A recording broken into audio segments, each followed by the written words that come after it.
تیرے در پر صنم چلے آئے. بیشتر امریکی عہدیداروں کی طرح آج امریکی وائس پریزیڈنٹ جو بائیڈن بھی پاکستان آئے اور صدر زرداری، پرائم منسٹر یوسف رضا گیلانی اور army chief general Ashfaq Pervez Kayani سے ملاقاتیں کی. ان ملاقاتوں میں کیا ہوا، اس پہ ہمارے ساتھ بات کرنے کے لیے اسلام آباد اسٹوڈیو میں سابق انٹیریئر سیکرٹری جناب تسنیم نورانی صاحب موجود ہیں اور ان کے ساتھ مشرف زیدی جو ایک پالیسی اینالسٹ ہیں وہ ہیں موجود ہیں. اس سے پہلے کہ ناظرین ہم اس وزٹ کے بارے میں آپ کو بتائیں، آئیے دیکھتے ہیں کہ پرائم منسٹر یوسف رضا گیلانی نے جو بائیڈن کو کیا assurance the. Mr. Vice President, I assure you that we intend to work practical solutions and answers to many difficult issues.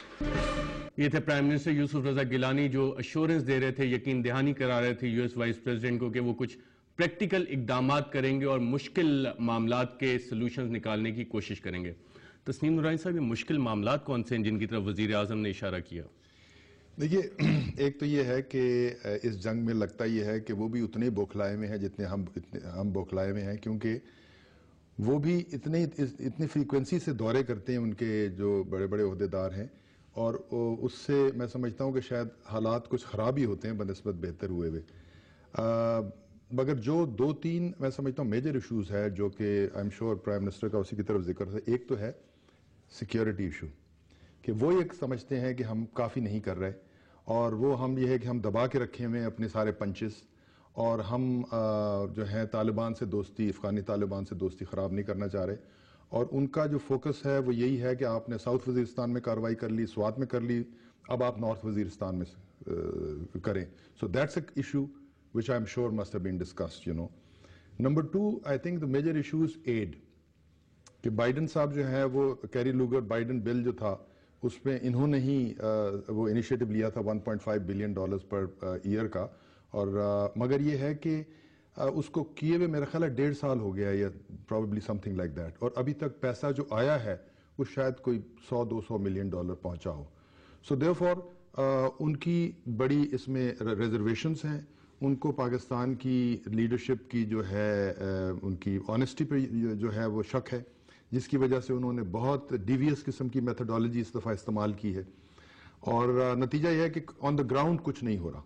سو وقت گزر رہا ہے، یہ کروشل وقت ہے، جبکہ امریکہ یہاں پر موجود ہے. اس کو اس وقت گڈ ول چاہیے. جو یہ بل ڈیزائن کیا گیا تھا لوگوں کی گڈ ول جیتنے کے لیے کیا گیا تھا، تو گڈ ول تبھی ہوتی جب پیسہ آتا. ابھی تک جتنی بھی کوئی رپورٹس میں نے دیکھی ہیں یا جتنا بھی تجزیہ میں نے دیکھا ہے کہ کوئی خاص چیز نہیں ہو رہی on the ground based on US assistance, اور وچ از اے گریٹ پٹی، کیونکہ اگر ہم کوئڈ پرو کو میں ایک چیز امریکہ سے کہہ سکتے ہیں کہ ہم یہ کر رہے ہیں، وہ اسی وجہ سے کر رہے ہیں کہ جی ہماری معیشت کو سنبھالا.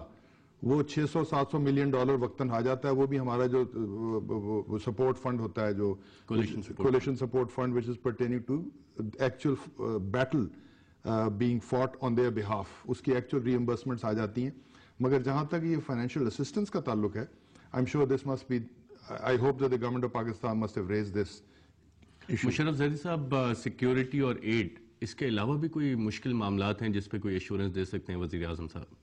نہیں، سب سے پہلے تو یہ کہ ایشورنس ہمارے وزیر اعظم صاحب یا ہماری سویلین حکومت کسی چیز کے بارے میں بھی دینے کی وہ نہیں رکھتی، کیپیسٹی نہیں رکھتی، کیونکہ اس وقت جو سب سے اہم ایشو اور شاید جو ایشو سب سے زیادہ ڈسکس کیا گیا ہو بائیڈن صاحب کے درمیان اور ہماری حکومت کے درمیان، پاکستانی حکومت کے درمیان، وہ ہے معاشی بحران.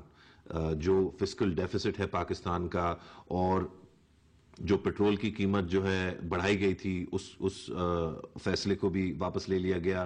RGST پہ جو بھی پیش رفت ہو رہی تھی وہ بھی اب رک گئی ہے کیونکہ MQM واپس کولیشن میں آ گئی ہے. تو ایک طرح کا سیاسی استحکام تو واپس بحال ہو گیا ہے، لیکن جو معاشی مسائل ہیں پاکستان کے وہ بہت زیادہ گہرے ہیں. اور ایک بڑی پریشانی امریکہ کی اب یہ ہے کہ چاہے پاکستان کچھ بھی کر لے، اور وہ چیزیں نہیں کر رہا جو امریکہ چاہتا ہے، لیکن اگر وہ کر بھی لے تو اندرونی حالات جو ہے وہ اس تیزی سے خراب ہو رہے ہیں. غربت بڑھ رہی ہے، انفلیشن اوپر جا رہی ہے، نوکریاں جو ہیں وہ کم، ان کی پیداوار کم ہو رہی ہے. تو ان ساری چیزوں کی وجہ سے کئی اور جو مقاصد ہیں امریکہ کے، وہ ان پر کافی بھاری جو ہے ان چیزوں کا اثر ہوتا ہے.